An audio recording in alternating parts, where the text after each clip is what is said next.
sidang perkara nomor 33, 34, 35, 36 dan 37 atas nama Ferry Febrianto dan kawan-kawan dibukanya tekan terbuka untuk umum. Baik ya, hari ini para terdakwa sehat ya? Alhamdulillah sehat ya. Sesuai dengan berita acara persidangan lalu, hari ini adalah untuk pembelaan ya dari para terdakwa dan penasihat hukumnya. Ini setelah saya lihat pembelaannya tetap tebal-tebal ya.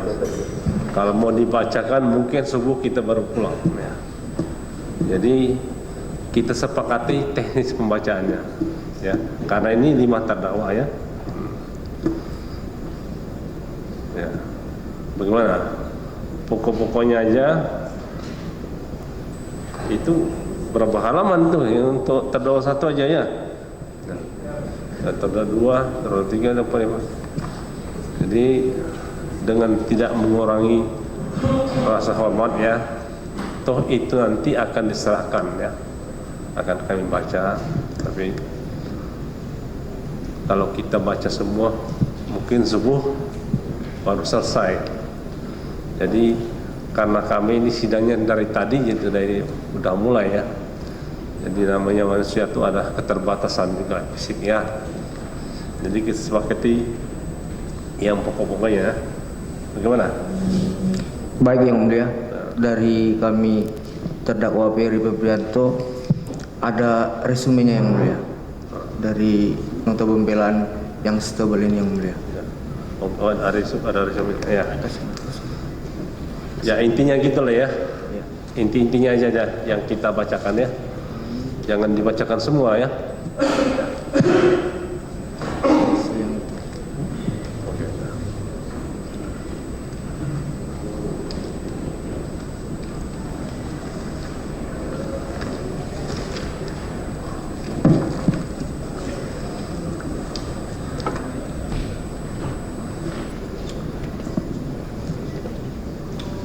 Baik, silakan dari terdakwa Ferry Febrianto membacakan pembelaannya. Tapi maksud saya yang pembukaannya nggak usah baca lah ya, langsunglah ke pertimbangan ya, pertimbangan hukumnya ya. Silakan. Baik yang mulia. Bismillahirrahmanirrahim. Assalamualaikum warahmatullahi wabarakatuh. Majelis hakim yang kami muliakan, penuntut umum yang kami hormati serta para hadirin. Sebelum kami penasihat hukum terdakwa Ferry Febrianto membacakan nota pembelaan ini, terlebih dahulu kami sampaikan sistematik penulisan sebagai berikut. Pledoi ini setebal 1326 halaman yang mulia, terdiri dari 9 bab. Kemudian juga kami melampirkan barang bukti ditandai dengan bukti T1 sampai dengan T110 berupa surat, video, dan transkrip persidangan.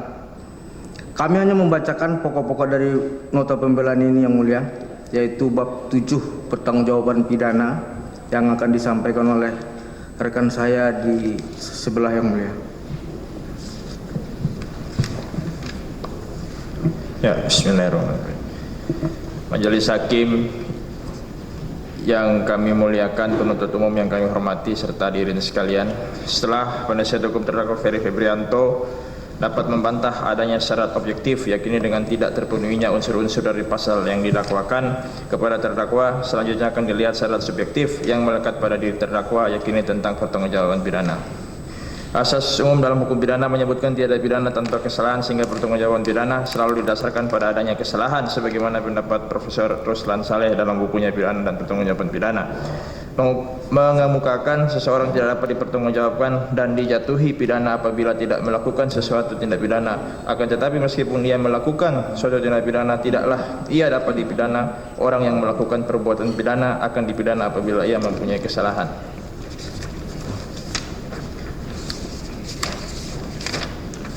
Berdasarkan uraian tersebut di atas, dapat disimpulkan bahwa pertanggungjawaban pidana selalu didasarkan pada adanya kesalahan. Kesalahan tersebut menunjuk kepada sikap batin mens rea tertentu dalam hubungannya dengan perbuatan pidana yang dilakukan sedemikian rupa sehingga dapat dicela karena melakukan perbuatan tersebut. Oleh karenanya sebelum dimintai pertanggungjawaban pidananya haruslah terlebih dahulu dibuktikan dengan adanya perbuatan pidana yang mengandung unsur kesalahan.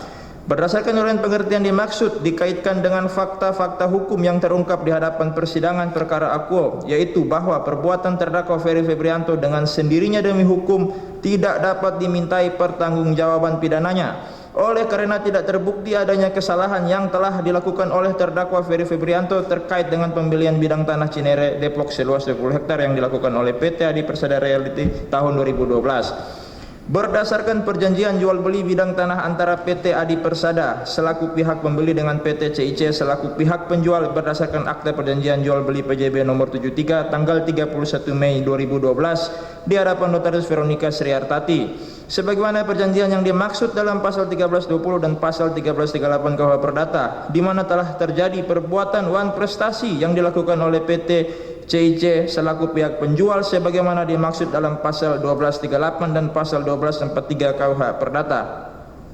Bahwa berdasarkan fakta hukum dalam persidangan perkara akuo di mana terdapat kesesuaian antara keterangan saksi-saksi, keterangan ahli serta keterangan terdakwa dengan alat bukti yang diajukan oleh penuntut umum dan penasihat hukum terdakwa. Penuntut umum tidak dapat membuktikan perbuatan terdakwa Ferry Febrianto mana yang mengandung unsur kesalahan dan tercela sehingga dapat dimintai pertanggungjawaban pidananya sebagai berikut. 1. Bahwa terdakwa Ferry Febrianto menjabat sebagai Direktur Utama PT Adi Persada Realty sejak tanggal 2 Februari 2012 sampai dengan 5 Juni 2013. Barang bukti dianggap dibacakan. 2. Bahwa pada saat terdakwa Ferry Febrianto menjabat sebagai Direktur Utama PT Adi Persada Realty dalam rangka melakukan usaha proyek pengembangan perumahan real estate di kawasan Cinere, PT Adi Persada Realty melakukan pembelian bidang tanah seluas 20 hektar di daerah Limo Cinere Depok dari PT Cahaya Inti Cemerlang berdasarkan akta perjanjian jual beli nomor 73 tanggal 31 Mei 2012 di hadapan Notaris Veronica Srihartati. 3. Bahwa terdakwa Ferry Febrianto menandatangani akta perjanjian jual beli nomor 73 tanggal 31 Mei 2012 di hadapan Notaris Veronica di Kabupaten Serang beserta akta turunannya tersebut dalam kapasitas dan kedudukannya sebagai Direktur Utama yang bertindak untuk dan atas nama PT Adi Persada Realty selaku subjek hukum korporasi, bukan untuk dan atas nama dirinya pribadi selaku subjek hukum orang perorangan. Bahwa PT Adi Persada Realty melakukan transaksi pembelian bidang tanah seluas 20 hektar di daerah Limo Cinere Depok dari PT CIC dengan menandatangani akta nomor 73 tanggal 31 Mei 2012 di hadapan Notaris Veronica.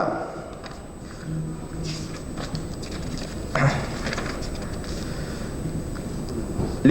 Bahwa PT Adi Persada Realty sebagai pihak pembeli yang beritikat baik telah melaksanakan kewajibannya yaitu melakukan pembayaran sebagaimana yang disepakati dan diatur dalam akta perjanjian jual beli nomor 73 tanggal 31 Mei 2012 dalam hal pembayaran dilakukan melalui rekening Notaris Veronica Srihartati.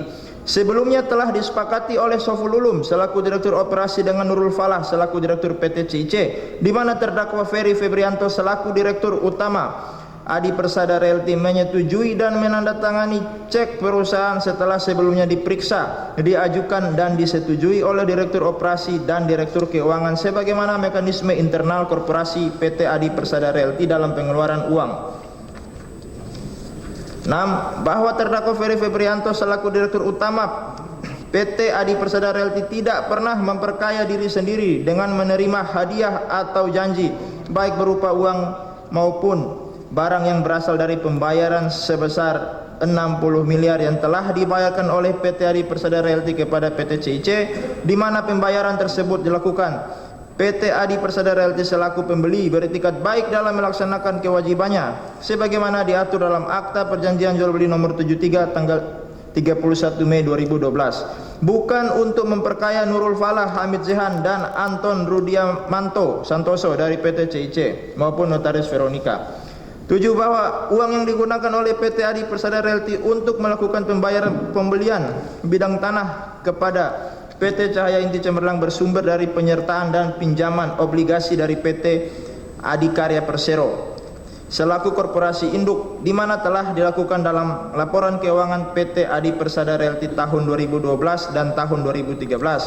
Kemudian disampaikan kepada Dewan Komisaris dan telah diterima oleh RUPS dalam laporan keuangan pada tahun tersebut. Pembelian bidang tanah di daerah Limo, Cinere, Depok dicatatkan sebagai persediaan aset, bukan kerugian perusahaan sebagaimana laporan keuangan. Barang bukti dianggap dibacakan. 8. Bahwa PT Adi Persada Realty mengajukan permohonan izin lokasi guna pembangunan dan pengembangan perumahan di daerah Limo, Cinere, Depok.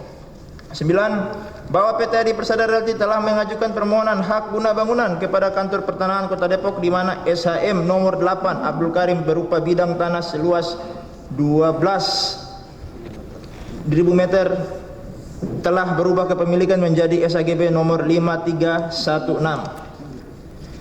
10. Bahwa proses pembelian bidang tanah seluas 20 hektar di daerah Limo, Cinere, Depok dari PT CIC berdasarkan akta perjanjian jual beli nomor 73 yang ditentukan berakhir sampai dengan bulan Desember 2013 dan SHGB atas nama pihak pertama PT Adi Persada Realty selesai dan diterima. Dengan demikian pada saat terdakwa Ferry Febrianto diberhentikan dari jabatannya sebagai Direktur Utama PT Adi Persada Realty per tanggal 5 Juni 2013, proses pembelian bidang tanah tersebut belum berakhir, di mana sudah sampai pada tahap barang bukti dianggap dibacakan. 11. Bahwa setelah terdakwa Ferry Febrianto tidak lagi menjabat sebagai Direktur Utama PT Adi Persada Realty, digantikan oleh Saiful Ulum yang sebelumnya menjabat sebagai Direktur Operasi proses pembelian bidang tanah seluas 20 hektar di daerah Limo, Cinere, Depok dari PT CIC berdasarkan akta perjanjian jual beli nomor 73 terus dilanjutkan oleh karena belum berakhir sampai dengan Desember 2013. 12. Bahwa kemudian meskipun akta perjanjian jual beli nomor 73 tanggal 31 Mei 2012 telah berakhir pada bulan Desember 2013 di mana PT CIC tidak dapat memenuhi kewajibannya yaitu menyelesaikan penjualan bidang tanah seluas 20 hektar di daerah Limo, Cinere, Depok dalam bentuk SHGB atas nama PT Adi Persada Realty sebagaimana yang diperjanjikan, akan tetapi PT Adi Persada Realty dengan Direktur Utama Saiful Ulum saat itu tidak melakukan gugatan wan prestasi di PN Depok sebagaimana diatur dalam pasal 7 perjanjian.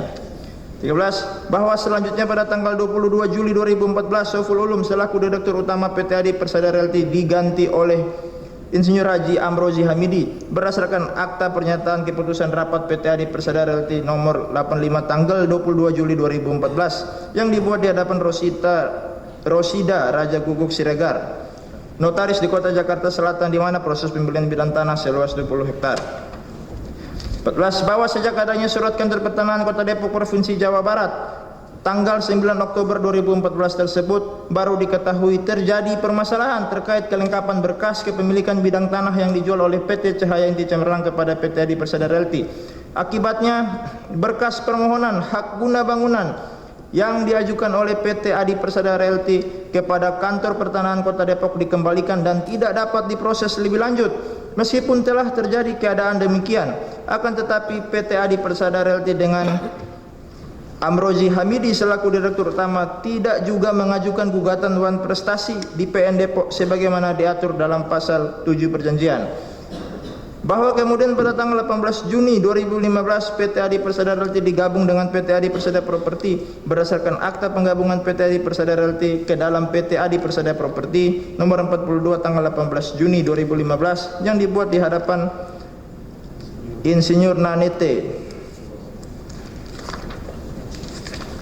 Selanjutnya 16. Bahwa surat peringatan somasi yang disampaikan oleh PT Adi Persada Property maupun melalui kuasa hukumnya kepada PT Cahaya Inti Cemerlang pada akhir tahun 2016 terkait upaya penyelesaian pembelian bidang tanah seluas 20 hektar di Limo, Cinere, Depok berdasarkan akta perjanjian nomor 73 tahun 2012 tidak ditanggapi oleh PT Cahaya Inti Cemerlang sehingga tidak ada titik temu penyelesaian. Meskipun begitu, PT Adi Persada Property tidak juga mengajukan gugatan wan prestasi di PN Depok. 17. Bahwa kemudian pada tahun 2018 PT Adi Karya Persero Tbk, PT Adi Persada Property meminta bantuan pendampingan jaksa pada Kejaksaan Agung RI untuk menyelesaikan permasalahan pembelian bidang tanah seluas 20 hektar di daerah Limo, Cinere berdasarkan akta nomor 73 sebagaimana surat tim jaksa negara Kejaksaan Agung RI B garing GPH.2 dan seterusnya. Kepada Direktur Utama PT Adikarya Persero perihal laporan pendampingan hukum kepada PT Adikarya Persero atas permasalahan pembelian tanah Limo Cinere Depok. Bahwa selanjutnya pada tahun 2020 PT Cahaya Inti Cemerlang dan PT Adi Persada Properti kembali melakukan upaya penyelesaian permasalahan pembelian bidang tanah seluas 20 hektar berdasarkan akta perjanjian jual beli nomor 73. Bahwa kemudian pada tahun 2022 barulah PT Adi Persada Properti mengajukan gugatan wan prestasi terhadap PT CIC di Pengadilan Negeri Depok sebagai barang bukti sebagaimana terlampir dianggap dibacakan. 20. Bahwa gugatan perdata wan prestasi yang diajukan oleh PT Adi Persada Properti pada tahun 2022 tersebut baru dilakukan setelah Direktur Tindak Pidana Khusus Kejaksaan Agung RI melakukan penyidikan dan menetapkan Ferry Febrianto sebagai tersangka. 21. Bahwa guna membuktikan bahwa perkara Aquo adalah perkara perdata wan prestasi yang dilakukan oleh PT CIC, maka terdakwa Ferry Febrianto bertindak selaku Direktur Utama PT Adi Persada Realty periode 2 Februari 2012 sampai dengan 5 Juni 2013 yang menandatangani akta perjanjian jual beli nomor 73 tanggal 31 Mei 2012 di hadapan Notaris Veronica Sri Hartati. Melalui kuasa hukumnya juga telah mengajukan gugatan perdata wan prestasi di PN Depok. Selanjutnya dilanjutkan yang mulia sama. Bahwa berdasarkan uraian fakta hukum tersebut di atas dikaitkan dengan pertanggungjawaban pidana pada diri terdakwa Ferry Febrianto, maka haruslah terlebih dahulu dibuktikan perbuatan terdakwa mana yang mengandung unsur sifat melawan hukum pidana secara material, yaitu melanggar pasal 2 ayat 1 Undang-Undang Tipikor sebagaimana dimaksud dalam dakwaan primer. 1. Bahwa tidak benar perbuatan terdakwa Ferry Febrianto selama menjabat sebagai Dirut Utama PT Adi Persada Realty periode 2 Februari 2012 sampai dengan 5 Juni telah melanggar pasal 5 ayat 3 Undang-Undang 19 tahun 2003 dan seterusnya. Bahwa PT Adi Persada Realty adalah anak usaha BUMN PT Adikarya, bukan BUMN yang berdiri sendiri atau didirikan oleh negara melalui Menteri BUMN. Oleh karenanya sebagai entitas badan hukum korporasi, maka PT Adi Persada Realty tunduk pada Undang-Undang Nomor 40 Tahun 2007 tentang perseroan terbatas, bukan pada Undang-Undang BUMN.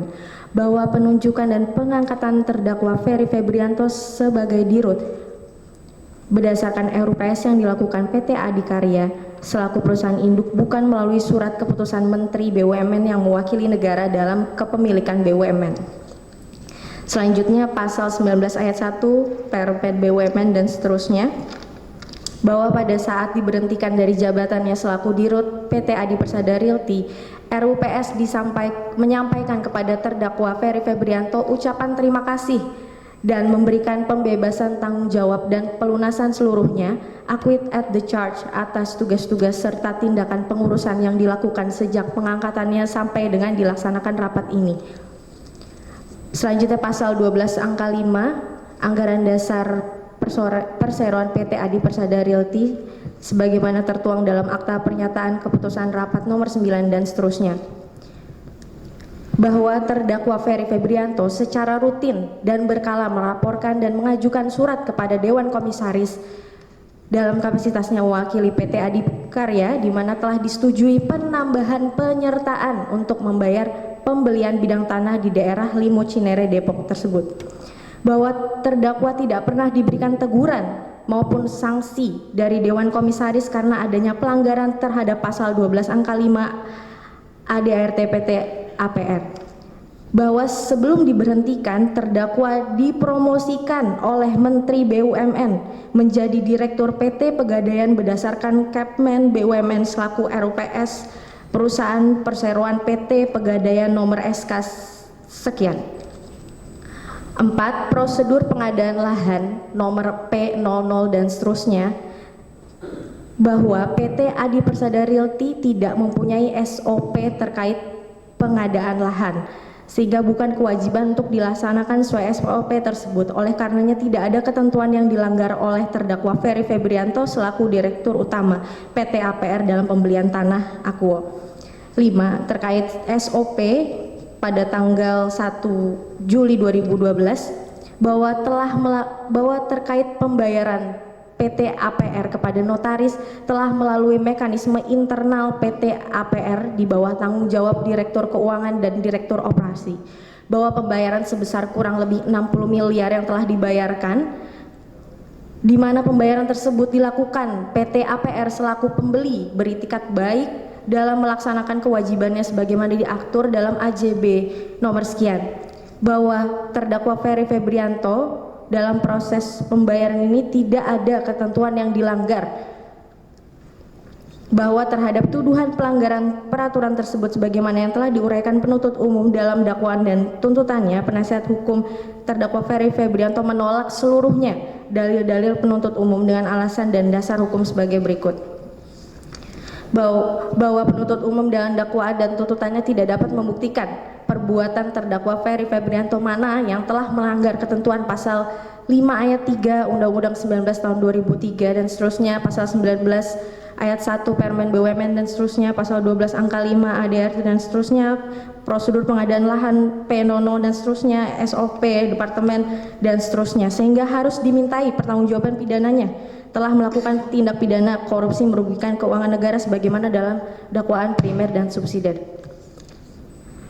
Bahwa tidak terpenuhinya unsur kesalahan dan perbuatan tercela dalam diri terdakwa Ferry Febrianto selama menjabat sebagai Direktur APR, maka dengan sendirinya terdakwa tidak pula dapat dimintai pertanggungjawaban pidananya.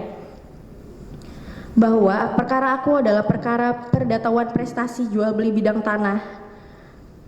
Oleh karenanya terhadap perkara perdata para pembuat atau pelaku yang bertindak dalam kapasitas masing-masing dalam AJB tidaklah dapat dimintai pertanggungjawaban pidananya. Bahwa berdasarkan pada justifikasi parameter legal mengenai doktrin bisnis judgment rules yang dapat diterapkan dalam perkara akuo telah memenuhi syarat-syarat di mana seorang dirut telah dapat dilindungi oleh hukum karena terpenuhnya unsur-unsur yang mendasari perbuatan, yaitu dasar itikat baik atau good faith, pengambilan keputusan telah memperhatikan kepentingan perusahaan, fiduciary duty berdasarkan pengetahuan data yang memadai, informed basis, tidak dilakukan untuk berhambur-hambur, duty of care, dan tidak didasarkan pada kepentingan pribadi.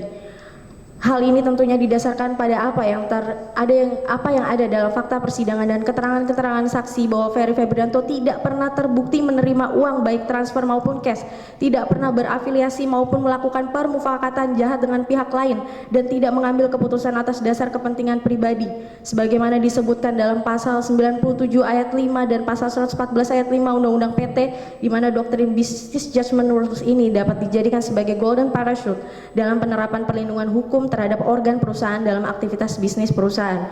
Bahwa menurut doktrin vicarious liability dalam pasal 1367 ayat 1 KUHP mengenai pertanggungjawaban hukum seseorang atas perbuatan salah yang dilakukan oleh orang lain sangat tidak tepat jika diterapkan dalam perkara akuo sebagaimana unsur-unsur perbuatan yang dilakukan Ferry Febrianto tidak terbukti memenuhi justifikasi parameter legal yang dapat dikenakan doktrin ini, mengingat terdakwa tidak pernah mengenal sebelumnya Nurul Falahas, Anton Radiomanto, Veronica Siartati, dan para penerima aliran dana lain sebagaimana dalam tuntutan JPU. Selain itu terdakwa tidak pernah menyuruh, memerintah, ataupun meminta Saiful Ulum atau terdakwa lain untuk melakukan sesuatu perbuatan PMH ataupun dengan sengaja melakukan permufakatan jahat. Bahwa jikapun yang mulia majelis hakim yang memeriksa, mengadili, dan memutus perkara akuo berpendapat lain, di mana harus ada pihak yang dimintai pertanggungjawaban pidananya akibat dari sejumlah uang yang telah dibayarkan oleh PT APR, maka dapat dipertimbangkan ketentuan Perma nomor 13 tahun 2006 tentang tata cara penanganan perkara tipikor oleh korporasi sebagaimana disebutkan dan diatur dalam pasal 4 yang berbunyi, dalam menjatuhkan pidana terhadap korporasi, hakim dapat menilai kesalahan korporasi sebagaimana ayat 1A. Korporasi dapat memperoleh keuntungan atau manfaat, korporasi membiarkan terjadinya tindak pidana, korporasi tidak melakukan langkah-langkah yang diperlukan untuk mencegah dampak yang lebih besar dan memastikan kepatuhan terhadap ketentuan hukum yang berlaku guna menghindari terjadinya tindak pidana. Bahwa berdasarkan ketentuan pasal 4 ayat 2 huruf B, C, Perma 13 dan seterusnya, PT Adikarya dalam kapasitasnya mewakili PT APR telah membiarkan terjadinya tindak pidana dan tidak melakukan langkah-langkah yang diperlukan untuk melakukan pencegahan, mencegah dampak yang lebih besar dan memastikan kepatuhan terhadap ketentuan hukum yang berlaku guna menghindari terjadinya tindak pidana. Bahwa berdasarkan ketentuan pasal 4 ayat 2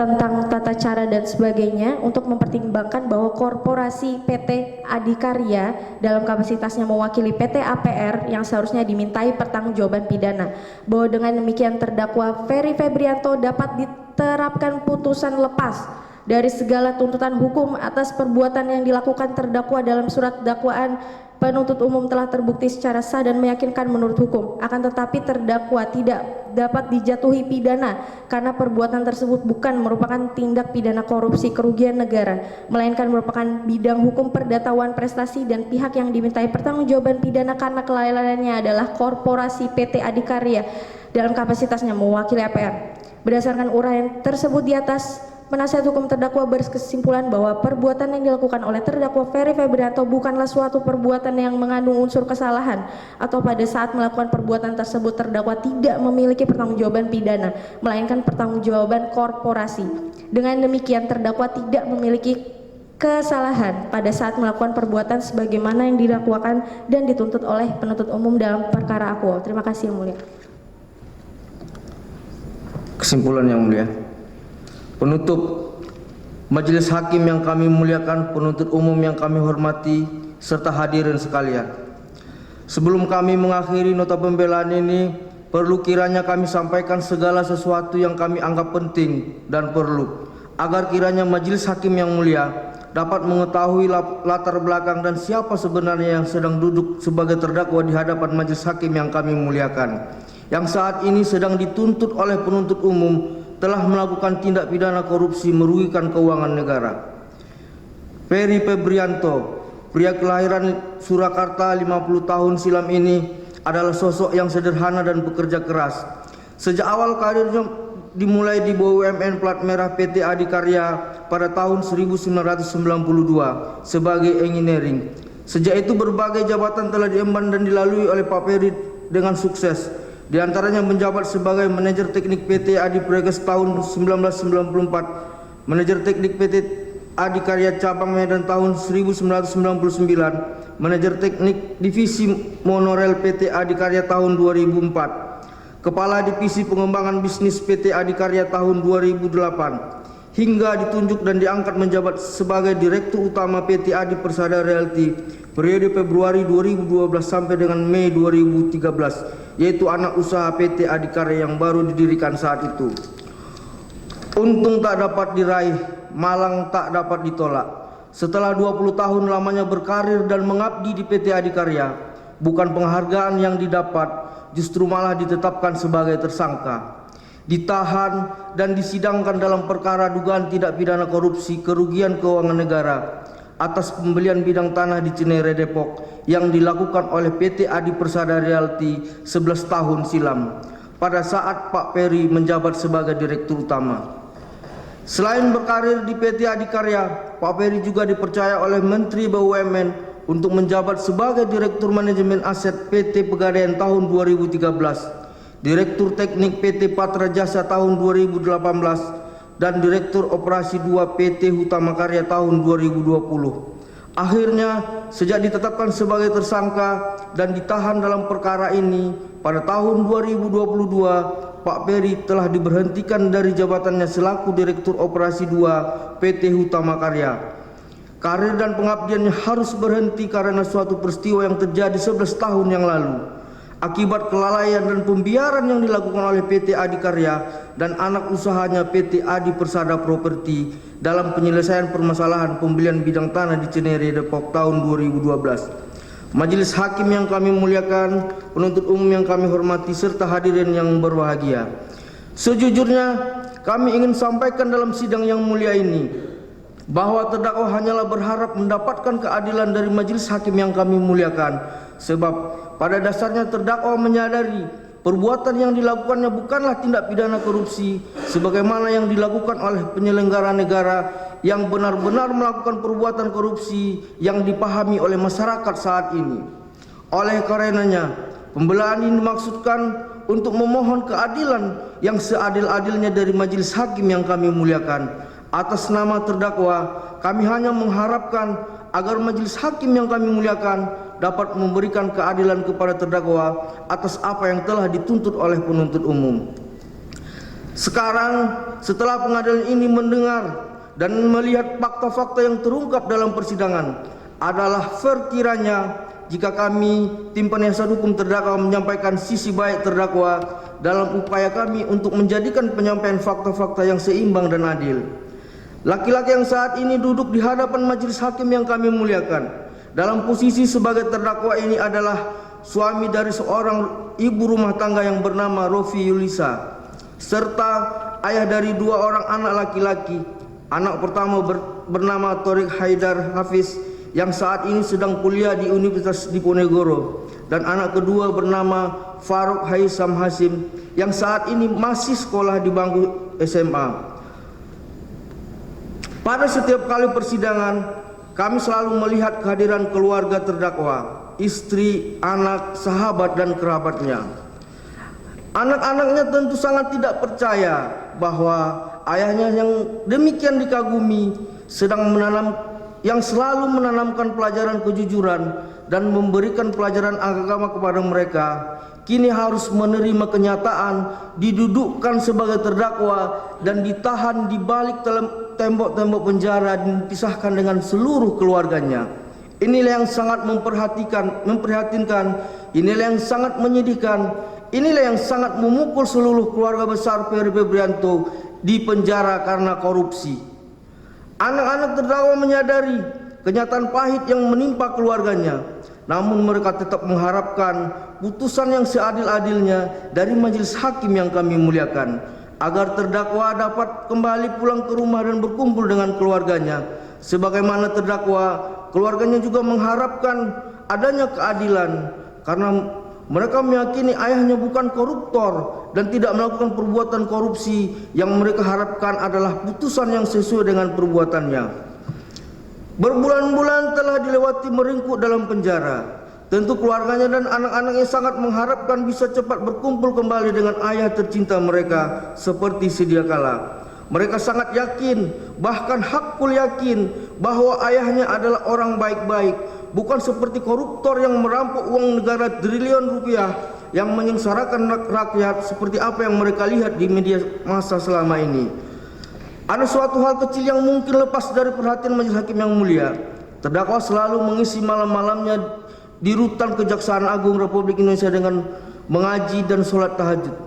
Terdakwa senantiasa bermunajat kehadapan Allah Subhanahu wa taala, bermohon ampunan seraya bertobat dan mendapat keadilan dalam perkara yang sedang dijalani saat ini.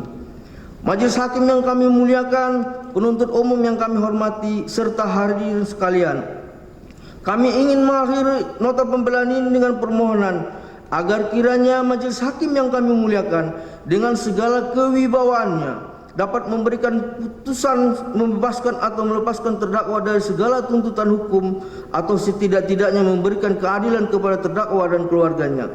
Kami berpendapat bahwa tuntutan yang disampaikan oleh penuntut umum ini adalah berlebihan, kecuali yang memang telah diakui kebenarannya, sehingga tuntutan ini sama saja menuntut untuk mengambil kehidupan terdakwa. Oleh karena itu, kami memohon agar majelis hakim yang kami muliakan tidak mengabulkan tuntutan penuntut umum. Semoga Allah Subhanahu wa taala, Tuhan yang Maha Esa, dapat memberikan bimbingan kepada majelis hakim yang kami muliakan. Seraya izinkan kami mengutip sebuah ayat suci Al-Qur'an, surat An-Nisa ayat 58 yang diyakini oleh terdakwa. Wa iza hakamtum bainan nas antahkumu bil adli. Jika kamu sedang mengadili seseorang, jatuhkanlah hukuman yang seadil-adilnya. Berdasarkan uraian tersebut di atas, dengan memperhatikan ketentuan peraturan perundang-undangan yang terkait, kami, tim penasihat hukum terdakwa Ferry Febrianto dalam perkara akuo, memohon agar kiranya Majelis Hakim Pengadilan Tindak Pidana Korupsi pada Pengadilan Negeri Jakarta Pusat yang memeriksa dan mengadili perkara akuo memutus dengan amar putusan sebagai berikut. 1. Menyatakan perbuatan terdakwa Ferry Febrianto terbukti secara sah dan meyakinkan menurut hukum, akan tetapi perbuatan tersebut bukan merupakan tindak pidana korupsi, melainkan merupakan bidang hukum perdata sebagaimana dalam dakwaan primer pasal 2 ayat 1 junto pasal 18 Undang-Undang Tipikor junto pasal 55 ayat 1 ke 1 KUH pidana. 2. Menyatakan terdakwa Ferry Febrianto terbukti secara sah dan meyakinkan menurut hukum, akan tetapi perbuatan tersebut bukan merupakan tindak pidana korupsi, melainkan merupakan bidang hukum perdata sebagaimana dalam dakwaan subsidiar melanggar pasal 3 junto pasal 18 Undang-Undang Tipikor junto pasal 55 ayat 1 ke 1 KUH pidana. 3. Melepaskan terdakwa Ferry Febrianto oleh karena itu dari segala tuntutan hukum. 4. Memerintahkan kepada penuntut umum pada Kejaksaan Negeri Jakarta Selatan untuk segera mengeluarkan terdakwa Ferry Febrianto dari rumah tahanan Kejaksaan Agung Republik Indonesia setelah menerima petikan putusan perkara akuo. 5. Memulihkan hak-hak terdakwa Ferry Febrianto dalam kemampuan kedudukan harkat serta martabatnya. 6. Membebankan biaya perkara akuo pada negara. Atau apabila majelis hakim yang kami muliakan berpendapat lain, mohon putusan yang seadil-adilnya ex aequo et bono. Demikianlah permohonan ini dan pembelaan ini kami sampaikan pada hari ini Senin tanggal 14 Agustus 2023 di Pengadilan Tindak Pidana Korupsi pada Pengadilan Negeri Jakarta Pusat. Hormat kami Lubis Nation and Partner. Saya sendiri Zulfikri Lubis SHMA, di sebelah saya Satria Tunggara, dan sebelah lagi Klar Dika Prodina SHM LME ditandatangani.